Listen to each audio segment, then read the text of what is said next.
Hello, my sweet friends. Welcome back to the Book Nook. Today, Auntie Purl and I are reading a book called Greenling. This was sent to me by Oscar, Leo, and Asa. It is a really interesting book. It's written and illustrated by one of my favorites, Levi Pinfold. Let's read Greenling.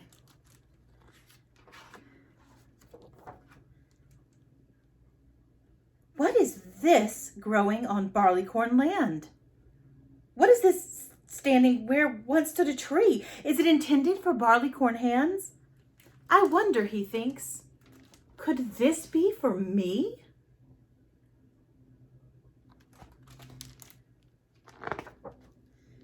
His wife wants to know where it came from. He says, where the wildflowers grow. She says, it belongs to the wild then, and back to the land it should go.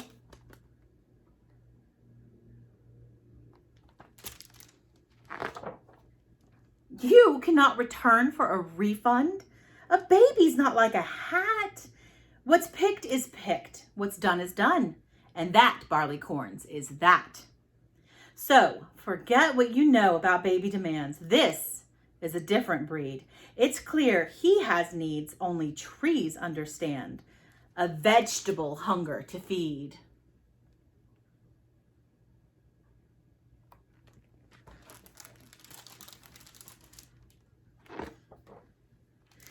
With night fast approaching, Barleycorn says, we can't leave him outside for the crows. Some of this outside were inside. He could settle in safe if he chose. I know what you're up to, mutters his wife, but keeping him here is not right. Get rid of this goblin by morning. He goes, or we are in for a fight.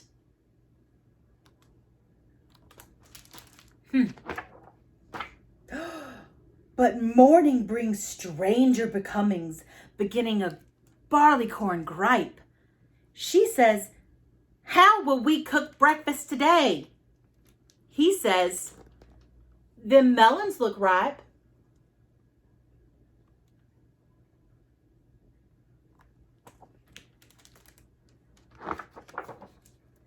She retreats to the sofa to lie down, but her hopes of a rest take a blow. She says, how will we watch TV tonight? He says, just look at him grow.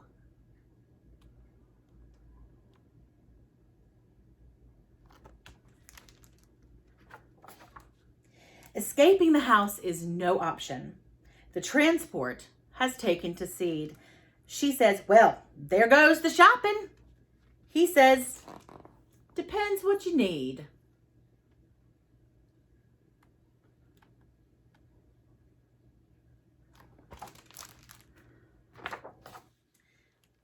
We've got pumpkins and peppers, spring onions and sage, apples more golden than money. Why would we want to pile more on your plate when we're already swimming with honey?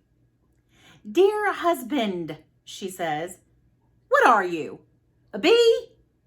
You're beginning to buzz like a drone. I'm calling for help to fix up your brain. But grass had invaded the phone.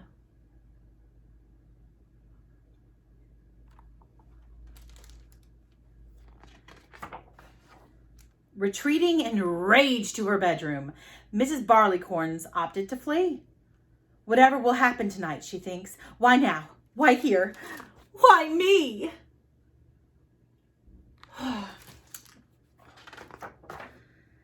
A screech of brakes awakes her at dawn.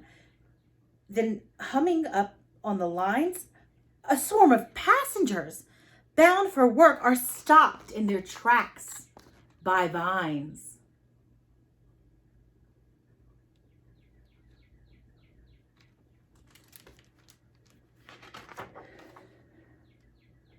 That creature must go, says a voice in the crowd. He's pushing us out of our world.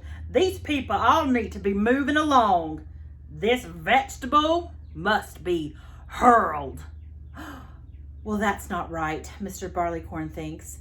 This boy is strange, not bad. A baby's a baby when all's said and done. There's no need for them to get mad. Thoughts boiling over. She bellows aloud. I think you've gotten it wrong. We should welcome this Greenling in our house. We've been living in his all along.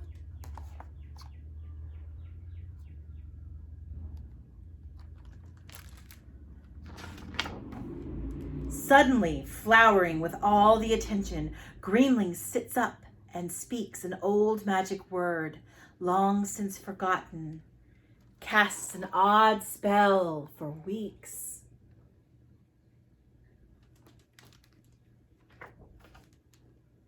They eat up the apples, the mangoes and plums. They eat up the oranges too. They eat up the fruit of the Greenling. Fruit much, much too good to be true.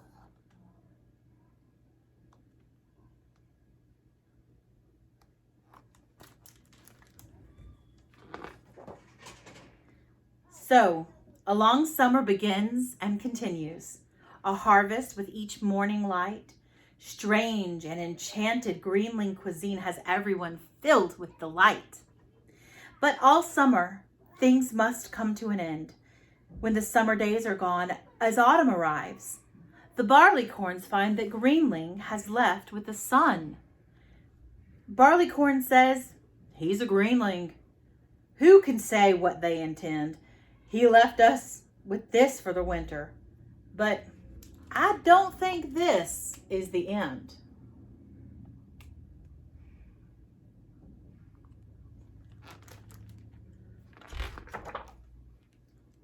What do the hills and the trees have planned? Does Mr. Barleycorn quite understand? When winter has passed and spring is to hand.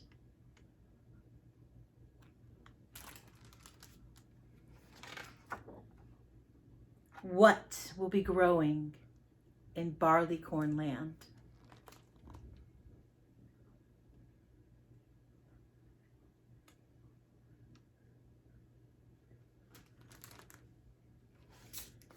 My goodness, that book makes me want to eat some vegetables and some fruit and go for a walk outside.